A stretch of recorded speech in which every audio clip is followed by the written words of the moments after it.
بہت خوش نصیب ہوتی ہے جس کی غیر موجودگی میں اس کا شوہر بے چین رہے۔ اپنی روٹی بیوی کو پیار سے مناتا ہے تو اللہ پاک کو اس کی یہ ادا بہت پسند آتی ہے۔ بہت سی شادی شدہ عورتیں اپنے شوہر کے ساتھ نہیں بلکہ اپنے بچوں کے باپ کے ساتھ رہ رہی ہوتی ہے۔ میاں بیوی کے درمیان ایسا تعلق ہونا چاہیے کہ دونوں ایک دوسرے کے بغیر رہ نہ سکے۔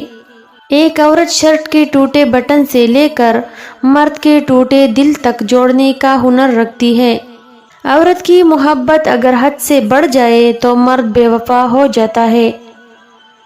جو عورت اس مرد کو نہ سنبھال سکے جس نے اسے دل سے محبت کی ہو، ایسی عورت بدقسمتی کی بہت بڑی مثال ہے۔ بہترین ہمسفر کی سب سے بڑی خاصیت یہ ہے کہ وہ آپ سے اختلاف اور ناراضگی کے باوجود بھی آپ کا خیال رکھنا اور فکر کرنا نہیں چھوڑتا۔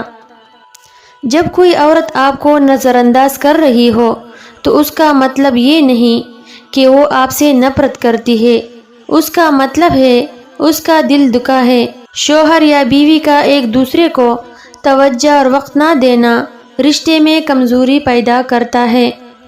ایک بیوی کو اپنے شوہر سے جو سب سے قیمتی اور ضروری چیز چاہیے ہوتی ہے وہ ہے اس کا احساس اور عزت۔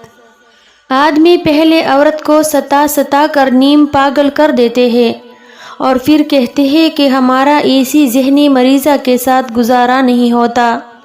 بیوی کا ذہنی سکون مرد کی توجہ ہی ہوتی ہے اور کچھ نہیں۔ شوہر کا لاپرواہ ہونا بیوی کو نفسیاتی مریض بنا دیتا ہے۔ اگر کوئی عورت آپ سے آپ کا مرد چرا لے تو اسے وہی رہنے دے، کیونکہ اصل مرد کبھی چوری نہیں ہوتے۔ جو شخص گھر کے کاموں میں اپنی بیوی کی مدد کرے خدا اس کے لیے 1 سال کی عبادت کا ثواب لکھتا ہے۔ میاں بیوی کو چاہیے کہ برے موڈ یا غصے میں کبھی بھی برے الفاظ کا استعمال نہ کرے، کیونکہ کچھ دیر میں آپ کا موڈ ٹھیک ہو جائے گا لیکن کسی کو آپ کے لفظوں سے لگے زخم شاید تمام عمر نہ بھر سکے۔ شوہر کا بیوی کو نظر انداز کرنا اسے اندر سے ختم کر دیتا ہے۔ ایک عورت کی سب سے بڑی غلطی وہ کتنے ہی سال ضائع کر دیتی ہے کہ شاید بندہ بدل جائے۔ جس محبت میں کونے کا ڈر نہ ہو وہ محبت سچی نہیں ہوتی۔